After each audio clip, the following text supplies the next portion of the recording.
नमस्कार, मैं डॉक्टर शशांक शेखर। आप देख रहे हैं बाबा का ढाबा।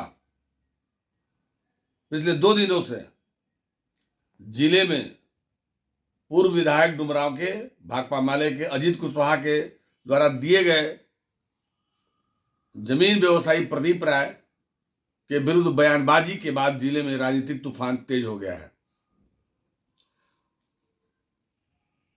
इस विधायक के बयान के बाद सीधे तौर पर लड़ाई अब आमने सामने की हो गई है।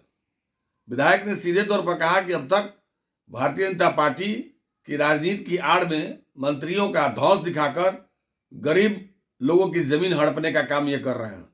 सोनीपट्टी इलाके के जिन 2 ब्राह्मणों की जमीन हड़पने की का ये बात कर रहे हैं, सुदामा उपाध्याय, रजनीकांत उपाध्याय और तमाम लोग के मामले में, उसका उन्होंने आज कागज जारी किया। 48 घंटे बाद मीडिया से मुखातिब होते हुए भारतीय जनता पार्टी के नेता और बड़े जमीन कारोबारी प्रदीप राय ने सीधे तौर पर विधायक के संगीन आरोपों को खारिज करते हुए कहा कि उन्हें भूमि से संबंधित किसी भी मामले की जानकारी और ज्ञान ही नहीं है। अब वो पूर्व विधायक हो गए हैं, पूरी फुर्सत में है। ऐसे मामलों की तफ्तीश करने के लिए पूरा समय निकालें और हिम्मत हो तो मेरे आमने सामने बैठकर डिबेट कर लें। किसकी जमीन है, कौन सी जमीन है और किस पर कब्जा मैंने किया है। जहां तक अखिलेश राय वाले पावर ऑफ अटर्नी का मामला है, न्यायालय में मामला चल रहा है। कोर्ट का कोई स्टैंडिंग ऑर्डर नहीं है और नहीं कोर्ट ने कोई रोक लगाई है। उन्होंने साफ तौर पर कहा कि पावर ऑफ अटर्नी मेरे घर में नहीं हुई थी, रजिस्ट्रार के चेंबर में हुई थी और सिविल न्यायालय में मामला चल रहा है। 13 लोग नामजद अभियुक्त हैं, उनके कोई कार्रवाई का आदेश कोर्ट ने पारित नहीं किया। विधायक जी उनकी छवि को खराब करने के लिए इस तरह का कृत्य कर रहे हैं। उन्होंने एक और बात कहा कि विधायक जी की शादी अलूसा प्रकाश, जो मंजू प्रकाश पूर्व विधायिका के भाई हैं, उनकी मौसी के लड़की से के लड़के की लड़की से हुई है, जो वार्ड पार्षद रहे हैं संतोष कुशवाहा, जिसकी बेटी शिवानी की शादी थी। तो उनसे वे 25 लाख रुपया ले गए थे। बहुत दबाव के बाद 14-15 लाख रुपया लौटाए हैं और लगभग 8 लाख रुपया अभी भी बकाया है। वो पैसा नहीं लौटा रहे हैं, जो जिसके गवाह अलूसा प्रकाश ने स्वयं को बताया कि मैं खुद गवाह हूं। और उन्होंने इस बात की तस्दीक की कि पैसा नहीं देने के कारण एक बार संतोष कुशवाहा की हमारे गार्डों द्वारा पिटाई भी की गई थी किसी कार्यक्रम में मिलने पर। उनकी मां के हाथ से लिखा हुआ डायरी भी की चर्चा की डायरी के पन्नों पर लिखा कि पैसा मैं दूंगी। और ऐसे दोनों मसले पर अभी विवाद दूसरे रुख की ओर मोड़ दिया गया है। विधायक का आरोप है कि गरीबों की जमीन हड़प रहे हैं, गलत आदेश दिखा रहे हैं और जिला प्रशासन और सरकार का धौंस दिखाकर गरीबों को परेशान कर रहे हैं।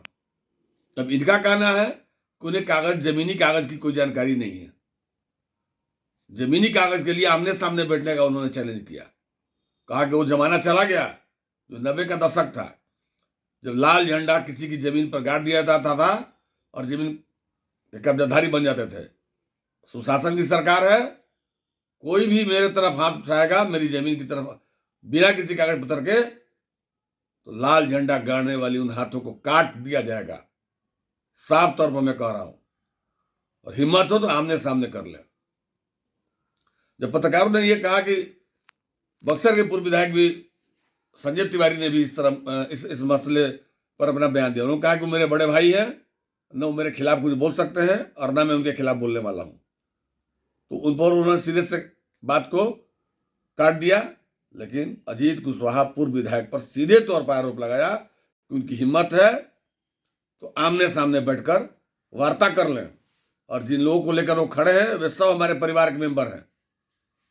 तो ऐसे में देखना दिलचस्प यह होगा कि अब लड़ाई का रुख एक और उनके ससुर पर, विधायक के ससुर पर आरोप लग रहा है कि पैसा रख लिए हैं, दूसरी तरफ कहे कि कागज की कोर्ट से कोई रोक नहीं है, मामला विचाराधीन है। तो सवाल अब यह होता है कि आखिर 48 घंटे बाद अपने तमाम समर्थकों के साथ प्रदीप राय ने इस पूरे मसले का खुलासा पत्रकारों के सामने किया है। देखना है कि जमीन का विवाद और राजनीति का रंग सियासी पारा कितना चढ़ाता है। आने वाले समय में एक ये मामला बुझने वाला भी नहीं है। ये आने वाले समय में फिर दोनों आमने सामने होंगे और एक दूसरे पर काट भाट चलेगा। अंजाम क्या होगा ये तो आने वाला वक्त बताएगा। लेकिन जब धुआं उठी है तो आग लगेगा ही लगेगा। साफ तौर पर प्रदीप राय से जिन लोगों को चोट पहुंची है वे सब इस मोर्चे में शामिल हो गए हैं। सोशल मीडिया के ग्राउंड पर लोग अपना अपना पक्ष रख रहे हैं। तो ऐसे में प्रदीप राय का जो आज मीडिया के समक्ष खुलासा हुआ है, कागजों की पूरी लंबी फहरिस्त उन्होंने दिखाई है और इस कागजात के आधार पर उनका सीधा दावा है कि कबाला की गई जमीन पावर ऑफ अटर्नी के माध्यम से ली गई है। अब देखना दिलचस्प होगा कि आने वाले समय में क्या होता है। हालांकि आग बुझने वाली नहीं है। जिस तरह का माहौल जिले में बना दिया गया है,